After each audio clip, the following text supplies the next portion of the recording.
In this video, I will walk you through a detailed comparison between Willow Voice and Wispr Flow to help you decide which AI dictation tool fits your workflow. Starting with Willow Voice, this platform positions itself as a premium productivity powerhouse, boasting features like style matching that actually learns your tone over time.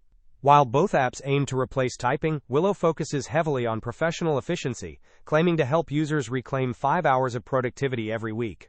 It stands out with a robust set of enterprise-grade features, including SOC 2 Type 2 certification and HIPAA compliance, making it a strong contender for those in sensitive industries. A key contrast here is Willow's specific scribe feature, which allows you to speak in rough thoughts and have them transformed into polished, formatted prose directly at your cursor. It also offers a unique offline mode, ensuring you can stay productive even without an internet connection.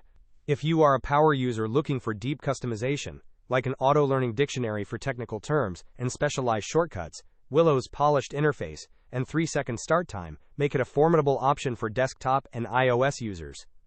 Moving over to Wispr Flow, the contrast becomes clear in its accessibility and broader device support. While Willow is powerful, Flow is arguably more versatile for mobile-heavy users, since it supports Android in addition to Mac, Windows, and iPhone. Wispr Flow emphasizes a more conversational transition, taking messy, rambling speech filled with filler words like or and instantly cleaning it up into clear writing. This makes it incredibly effective for casual communication on platforms like WhatsApp, Telegram, or Slack. Flow recently made headlines for raising $81 million to build out what they call a voice OS, signaling a massive push toward more integrated speech-to-text.